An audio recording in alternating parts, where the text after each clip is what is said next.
estamos a falar dos preços da cesta básica versus o poder de compra das famílias.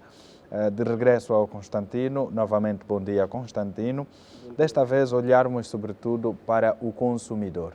Um consumidor que vai ao mercado, encontra facilidades nos produtos, se foi preparado para comprar algo que custava 14 mil e encontra 7, 6 mil, claro que tende a querer consumir mais.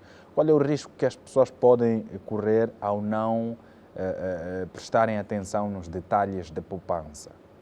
Ok, não havendo poupança, não prestando atenção nestes elementos, acabamos de não ter a própria poupança. E também os honorários são gastos a Deus dará. Mas é normal esta primeira sensação para a população. Ir ao mercado, encontrar o produto que estava a 14 mil kwanzas, a 7 mil kwanzas e querer levar 3, 4. É muito normal. Por quê? Porque as pessoas têm aquela sensação do medo de que isto amanhã pode vir a subir. Então, para que isto não aconteça, os fazedores desta política, que é o executivo, tem que procurar manter. Então, mantendo essa estabilidade, o cidadão sabe que vai ao mercado este mês, comprou um saco ou meio saco de arroz, mas que no próximo mês estará no mesmo preço, então não haverá aquela necessidade de ir comprar, montuar em casa. Não, isto também para a própria economia não é muito saudável. Por quê? Porque tem que haver produto disponível para todos. Agora, se haver aqueles oportunistas que querem levar tudo para casa, ok? E para os outros não haver, é extremamente complicado. Mas isso parte de uma sensibilização da população, numa sensibilização ao consumidor, que as coisas estão estáveis. Aqui tem produto necessário para a satisfação das famílias e da população. Agora, a poupança também é um elemento de cultura, porque temos que ter a cultura de poupar. Se nós não tivermos cultura de poupar, não acumulamos até riqueza. Porque para se acumular riqueza não é preciso, numa primeira instância, ter milhões, não. É preciso usar métodos propícios para que nós conseguimos poupar alguma coisa. Porque do mesmo jeito que os nossos honorários, nossos salários vêm para a nossa casa, se nós não sabermos distribuir para a família e para o nosso bem-estar, então nós começamos a sentir um pouco apertados já nos próximos os 15 dias do outro mês, Exato. e que não é bom. Deve haver uma educação. E também aqui haver programas de educação financeira. Tem que se fazer isto. São investimentos, o Estado investe. As sociedades anônimas e sociedades abertas também podem ser chamados para contribuírem neste quesito. Ok? Estamos a educar o povo a custo zero, mas um povo educado é um povo saudável e um povo que consiga de viver na dificuldade e também na abundância. Porque nós passamos uma época de crise, de muito aperto, inclusive redução do número de alimentos do dia. Hoje pode-se ver aos poucos que isso já deixa de existir. Inclusive de casos de pessoas na via pública procurarem por alimentos, e isso aos poucos está a reduzir. Mas, Constantino, fala da educação financeira. Deve ser responsabilidade do Estado, de entes privados, ou nós por nós mesmos vamos buscar o conhecimento?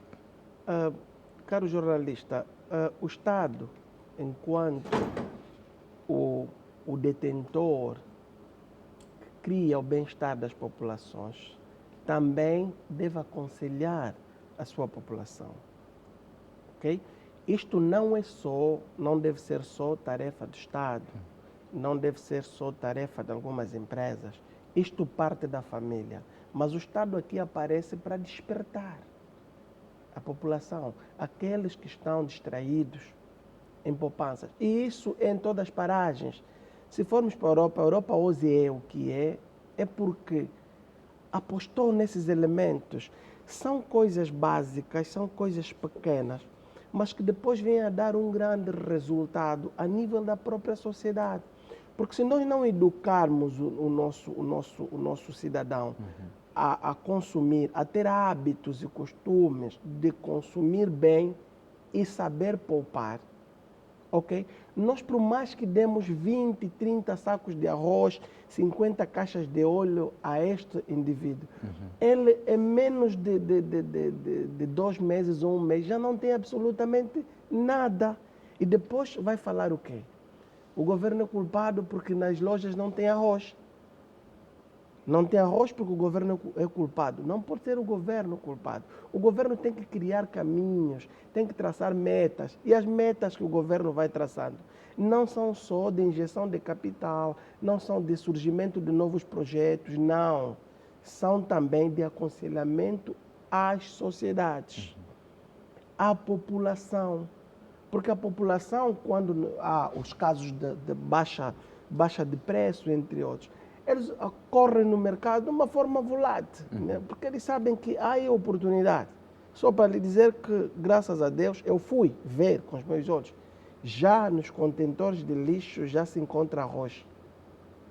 Mas que esse arroz ontem era catado pelos catadores de lixo, aqueles meninos que comiam aí. Mas ontem, anteontem, eu fui e vi.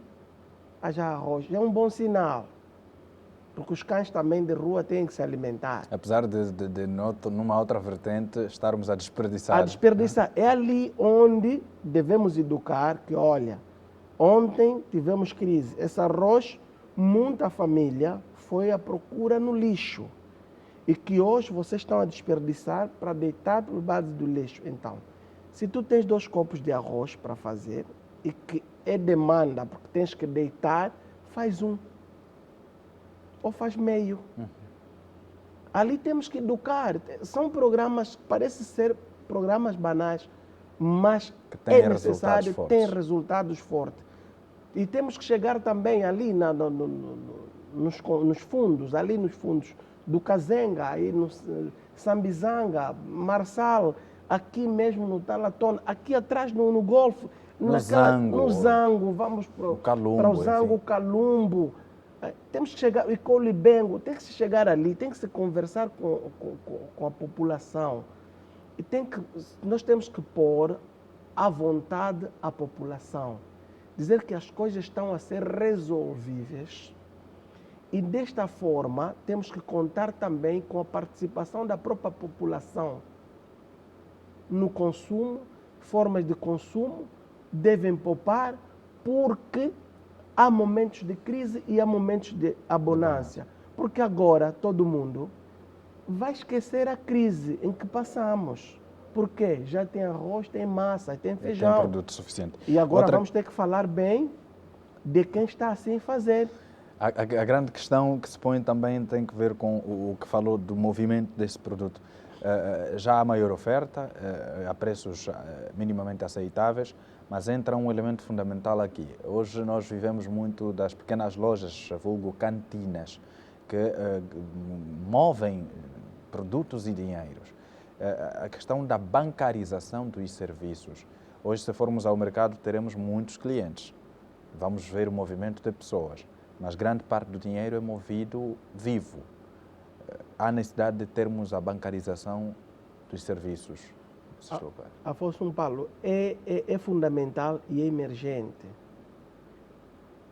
É o que eu dizia. Afonso, tem noção, uma cantina, em média, produz 500 a 700 mil kwanzas mês. Eu estou a falar com propriedade de causa, porque também já fiz esse negócio. E se nós somarmos 500 mil kwanzas vezes 1000 cantinas, a produção de 1000 cantinas, estamos a falar de 500 milhões de kwanzas. Este dinheiro circula no mercado informal, a Deus dará. Já imaginou se este dinheiro fosse aplicado ou depositado aos bancos? Mas isto não vem a ser culpa, às vezes, do cantineiro. Porque se nós temos dificuldades com a própria banca, as dificuldades da banca são dificuldades extremas. Vou falar do BPC, porque nesta altura o BPC não tem multicaixas, empresa. Não tem. O cantineiro precisa de movimentar as suas receitas, precisa de fazer compras, precisa de fazer pagamentos aos fornecedores. Como é que ele vai pôr o seu dinheiro ao BPC?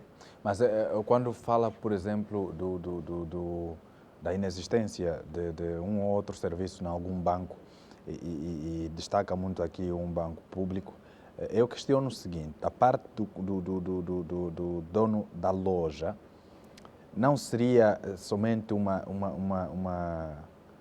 elemento que o leva a justificar a sua fuga ao fisco? Porque esse dinheiro, em muitos casos, se move ali e não há taxas de impostos. Claro, isso E é acaba justo. por prejudicar o próprio Estado. Isto é justo e é visível. Mas quem provoca isto é o Estado. Porque a educação financeira abrange tudo isso. Se nós incitarmos o cidadão, informarmos o cidadão que tu tens uma cantina, precisamos ver, tu tens aí um TPA, com que banco tu colaboras, é o banco Y, ok? E se faça um acompanhamento à distância. Hoje em dia E nós, está em curso aquele programa da formalização dos negócios. Muitos donos de negócios recusam-se a aderir. Acham que seja só mais um projeto, quando na verdade há muitas vantagens sobre ele. por desconfiança da banca, por desconfiança... Mas o projeto é do Estado. Paulo, o projeto é do Estado, obviamente, mas na banca nós sabemos quais são as coisas que ali giram, né?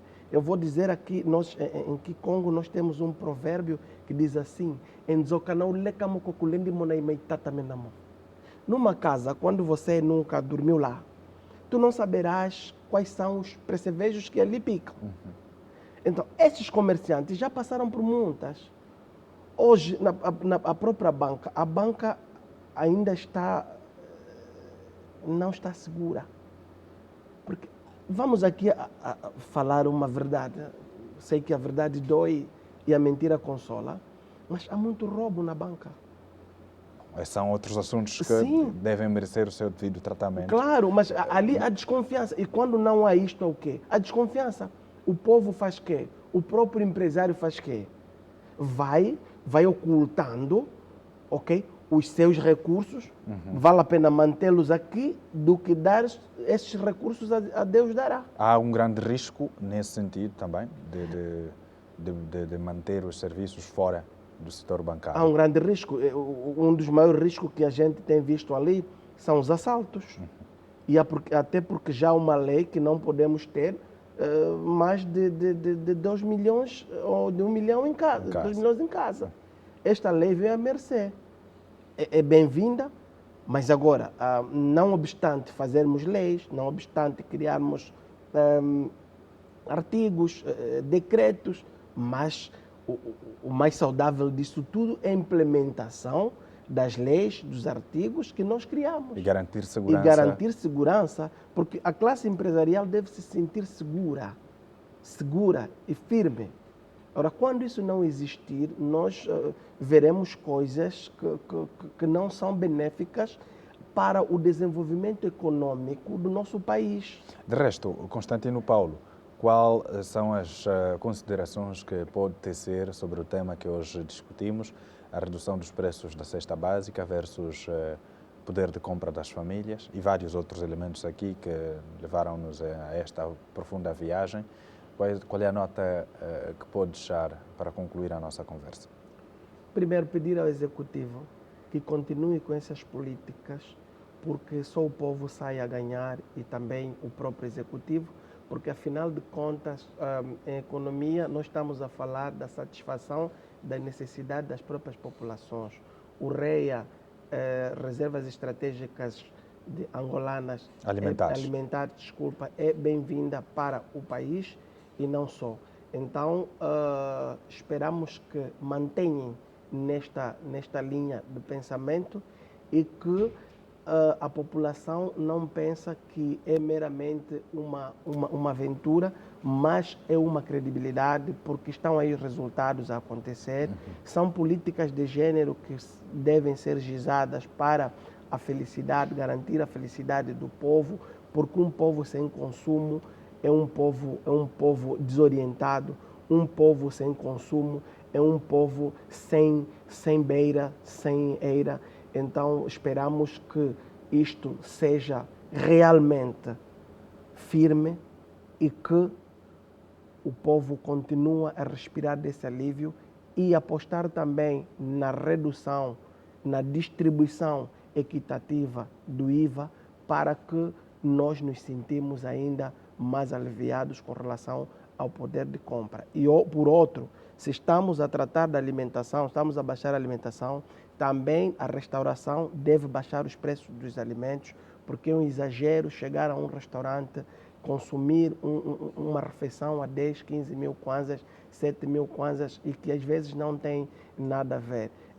Já a redução dos preços da cesta básica e eu que vamos ao restaurante para alimentarmos, já há a estabilização da moeda, ainda está-se a trabalhar no assunto, precisa-se que aperta-se mais, no caso, fiscalização, para que não haja especulações de preços e para que continuamos a ver o povo a dançar, porque o povo é tipo uma criança, se mentirmos hoje, acertarmos amanhã, ela sempre estará feliz. Isto é o que eu tenho a dizer para o povo que precisa muito desses serviços do Estado.